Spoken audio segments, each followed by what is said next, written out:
नमस्कार। आज समाचार पत्रों की सुर्खियों के साथ मैं फरहीन। माननीय प्रधानमंत्री श्री नरेंद्र मोदी आज दिल्ली में प्रोफेसर एमएस स्वामीनाथन शताब्दी अंतर्राष्ट्रीय सम्मेलन का उद्घाटन करेंगे। इस अवसर पर श्री मोदी लोगों को संबोधित करेंगे और खाद्य तथा शांति के लिए पहला एमएस स्वामीनाथन पुरस्कार भी प्रदान करेंगे। सम्मेलन का विषय है सदाबहार क्रांति, जैव खुशहाली का मार्ग, जो सभी के लिए भोजन सुनिश्चित करने की दिशा में प्रोफेसर एमएस स्वामीनाथन के आजीवन समर्पण को दर्शाता है। इस कार्यक्रम का सीधा प्रसारण आकाशवाणी दिल्ली से आज सुबह 9:15 पर रिले किया जाएगा। कश्मीर पर दुष्प्रचार करने वाली किताबें प्रतिबंधित। 25 किताबों में अरुंधति राय, एजी नूरानी और अनुराधा भसीन जम्वाल की पुस्तकें भी शामिल। उपराज्यपाल मनोज सिन्हा के निर्देश पर हुई कार्यवाही। जब्त की जाएंगी ये सभी पुस्तकें। जम्मू कश्मीर में अब इन पुस्तकों को ना कोई बेच सकेगा और ना ही होगा प्रचार प्रसार।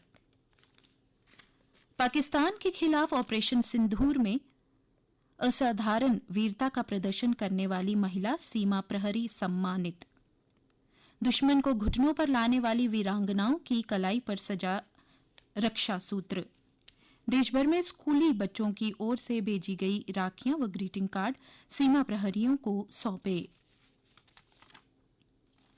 देश की सबसे तेज और सुविधाजनक रेल सेवाओं में शुमार वंदे भारत एक्सप्रेस अब एक और नए रूट पर दौड़ने जा रही है। माता वैष्णो देवी कटरा स्टेशन से अमृतसर स्टेशन के बीच नई वंदे भारत ट्रेन 11 अगस्त से नियमित रूप से चलनी शुरू हो जाएगी। प्रधानमंत्री वर्चुअल तरीके से 10 तारीख को झंडी दिखाकर करेंगे उद्घाटन। कटरा, जम्मू और पठानकोट स्टेशन पर होंगे कार्यक्रम। अमेरिका ने भारत पर थोपा 25% अतिरिक्त टैरिफ। रूसी तेल खरीदने पर लगाया जुर्माना, 27 से प्रभावी होंगी नई दरें। उत्तराखंड के आपदा प्रभावित धरली गांव में जिंदगी की तलाश जारी है। केरल के 28 सैलानियों के समूह समेत अभी कई लोग लापता हैं। सेना, आईटीबीपी और एसडीआरएफ की टीमें लगातार खोज और बचाव कार्य में जुटी है। अब तक 190 लोगों को सुरक्षित बचाया गया है। सेना के फंसे 11 जवानों को भी एयरलिफ्ट किया गया। कुलगाम जिले के अखल इलाके के जंगल में आतंकियों के खिलाफ ऑपरेशन बुधवार को छठे दिन भी जारी रहा। आधिकारिक सूत्रों के अनुसार मंगलवार रात मौसम खराब होने के बावजूद सुरक्षा बलों के जवान ऑपरेशन में डटे रहे। ऑपरेशन में ड्रोन, हेलीकॉप्टर सहित अन्य आधुनिक उपकरणों की ली जा रही मदद। अपराध नियंत्रण, नशीली दवाओं के खिलाफ सख्ती और निष्पक्ष जांच के निर्देश। एसएसपी ने बैठक पर अपराध एवं सुरक्षा की समीक्षा की। पुराने कानूनों के तहत दर्ज मामलों को जल्द निपटाने पर जोर। और अब कुछ अन्य समाचारों के साथ मेरी सहयोगी रोहिणी शर्मा। धन्यवाद फरहीन।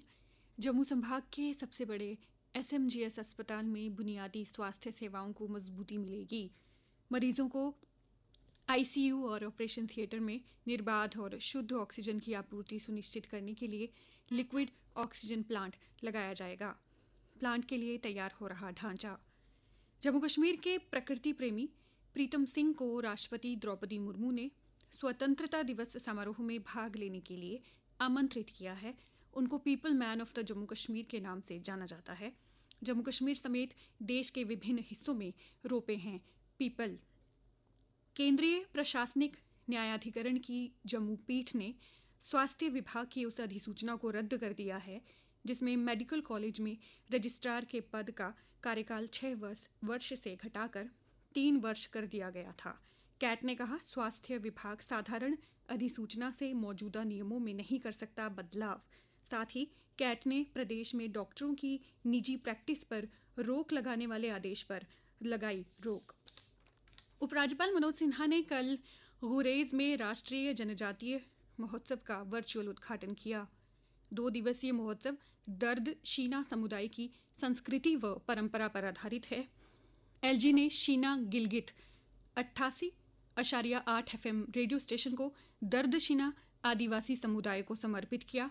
उन्होंने कहा, आदिवासी समुदाय की समृद्ध परंपराएं हमारे लिए मार्गदर्शक हैं। रुख करते हैं खेल खबरों का। छाप छोड़ गया इंग्लैंड दौरा, उदाहरण बना जडेजा का साहस और शुभमन का प्रदर्शन। यादगार रही सीरीज में बने कुल 6,736 रन, लगे 21 शतक, फेंके गए 1,860.4 ओवर, छूटे 41 कैच। ब्रैडमैन के बाद सीरीज में सर्वाधिक रन बनाने वाले कप्तान बने गिल। भारतीय टेस्ट कप्तान शुभमन गिल को आईसीसी की ओर से जुलाई माह के सर्वश्रेष्ठ पुरुष खिलाड़ी पुरस्कार के लिए नामांकित किया गया है। एशियाई खेलों की स्वर्ण पदक विजेता जेवलिन थ्रोअर अनु रानी ने पोलैंड में विस्ला मेमोरियल मीट में 62.59 मीटर भाला फेंक कर स्वर्ण जीता। भारत के 4 मुक्केबाजों ने कल अंडर 22 एशियाई मुक्केबाजी चैंपियनशिप के फाइनल में जगह बना ली। बीसीसीआई को राहत, अब नहीं आएगा आरटीआई के दायरे में। खेल विधेयक में किया गया संशोधन, सरकारी मदद लेने वाले महासंघ आएंगे आरटीआई के दायरे में। विधेयक के कानून बनने पर बीसीसीआई को स्वयं को एनएसएफ के रूप में रजिस्टर करना होगा, क्योंकि क्रिकेट 2028 लॉस एंजलिस ओलंपिक में T20 प्रारूप में पदार्पण करने जा रहा है। और अब नजर डालते हैं मौसम के हाल पर। मौसम विज्ञान केंद्र की जानकारी के अनुसार आज प्रदेश के कुछ हिस्सों में बारिश होने की संभावना है। वहीं कल त्रिकुटा पर्वत पर लगातार धुंध छाए रहने के कारण हेलीकॉप्टर सेवा पूरी तरह प्रभावित रही। कल का अधिकतम तापमान 34 डिग्री सेल्सियस और न्यूनतम 23.4 डिग्री सेल्सियस रिकॉर्ड किया गया। आज सूर्यास्त 7:25 पर होगा और कल सूर्योदय 5:51 पर होगा।